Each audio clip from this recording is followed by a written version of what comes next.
السلام علیکم فرینڈز، آج سورہ یاسین کی تفسیر سٹارٹ کرتے ہیں. دا موسٹ بیوٹیفل سورہ آف قرآن.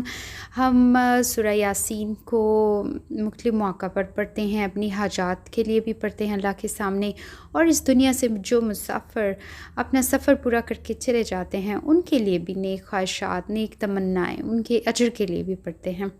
تو آج ہم سورہ کے اندر اتریں گے، اس کی ڈیپتھ میں جائیں گے کہ اللہ تعالیٰ بات کیا کر رہا ہے یہاں پر، بات کس سے ہو رہی ہے، اس صورت آخر ہے کس بارے میں. تو اس کو سمجھنے کی کوشش کرتے ہیں. یاسین والقرآن الحکیم انک لمن المرسلین علی صراط مستقیم تنزیل العزیز الرحیم. جو اللہ تعالیٰ کا ایک خاص سٹائل ہے قرآن پاک میں آیات کو ترتیب دینے کا.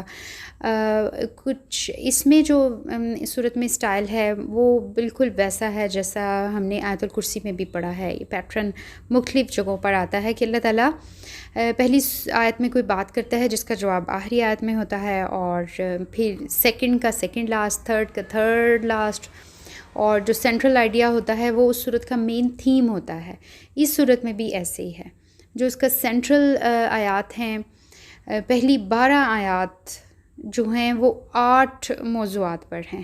اس میں جو پہلی 5 آیات ہیں وہ ایک موضوع ہیں، اور اس کے بعد آگے ترتیب سے 12 تک 7 اور ٹاپکس ہیں. ہم پہلے ان 12 آیات کو ہی ڈسکس کریں گے جس میں 8 موضوعات پر اللہ تعالیٰ بات کر رہا ہے. پہلی 5 آیات ایک ہی موضوع پر ہیں، یعنی قرآن کی اہمیت کو واضح کیا جا رہا ہے. قرآن حکیم ہے. نبی صلی اللہ علیہ وآلہ وسلم کو کہا گیا ہے تم یقیناً رسول ہو.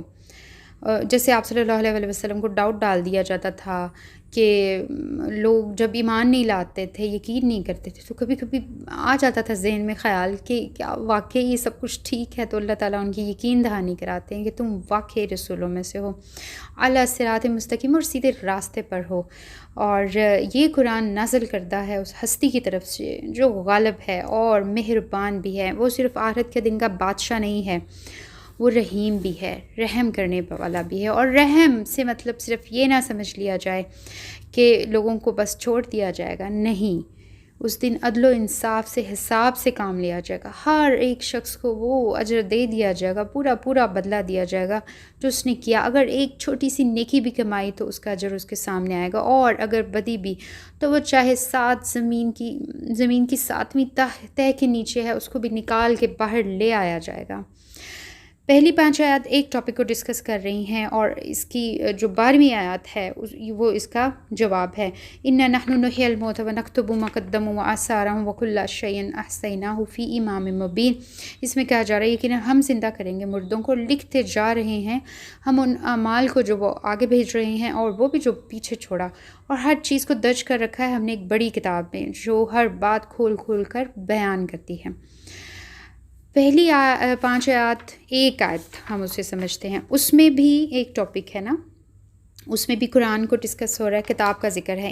اس جو یہ ہے 12ویں، اس میں بھی قرآن کتابوں کا ذکر ہے. ایک وہ کتاب ہے جس کے بارے میں یعنی ہمارے اعمال، یعنی ہم نے قرآن کے ساتھ کیا کیا جو اللہ نے کتاب بھیجی، اس کتاب کے ساتھ ہم نے کیا کیا، وہ سب کچھ لکھا جا رہا ہے بک کی صورت میں. ہمارے دائیں اور بائیں فرشتے لکھ رہے ہیں. اور ایک وہ کتاب ہے جو اللہ کے پاس ہے جس میں ہر چیز اللہ نے one to all already plan کی ہوئی ہے.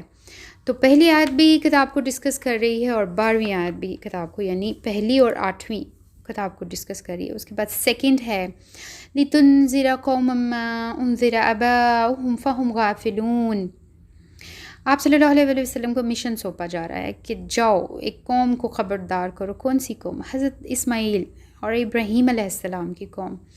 2500 سال تک یہاں کوئی نبی نہیں آیا، تو قوم گمراہی اور غفلت میں ڈوب چکی ہے. اللہ کے احکامات ہیں لیکن وہ اتنے ناپید ہو چکے ہیں، ان کی حالت، ان کی جو شکل ہے موجودہ وہ مسخ ہو چکی ہے. جاؤ ان کو جا کے خبردار کرو. یہ ہم پڑھ رہے ہیں سیکنڈ. تو سیکنڈ لاسٹ میں جاتے ہیں.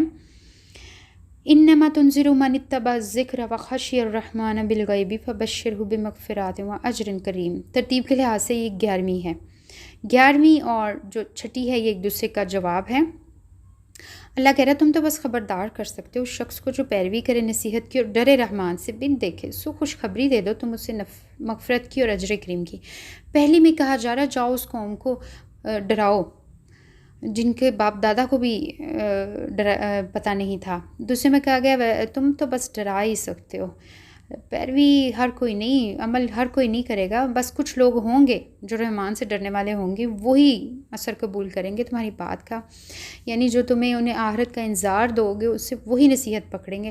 چلو پھر ان کو جاؤ خوشخبری دے دو، مغفرت کی بھی اور اجر کریم کی بھی۔ تھرڈ ہے لقد حق القول علی اکثرہم فہم لا یؤمنون، یقیناً پوری ہو چکی اللہ کی بات ان میں سے اکثر پر، لہٰذا وہ ایمان نہیں لائیں گے۔ اللہ کہہ رہا ہے پوری ہو چکی ہے ان پر بات، لا یؤمنون، یہ ایمان نہیں لائیں گے۔ اب تھرڈ لاسٹ میں جائیں، وَسَوَاءٌ عَلَيْهِمْ أَنذَرْتَهُمْ أَمْ لَمْ تُنذِرْهُمْ لَا يُؤْمِنُونَ، اور یکساں ہے ان کے لیے خواہ تم خبردار کرو یا نہ کرو وہ ایمان نہیں لائیں گے۔ دونوں میں لا یؤمنون لا یؤمنون، یہ ایمان نہیں لائیں گے، بات کو کمپلیٹ کیا جا رہا ہے۔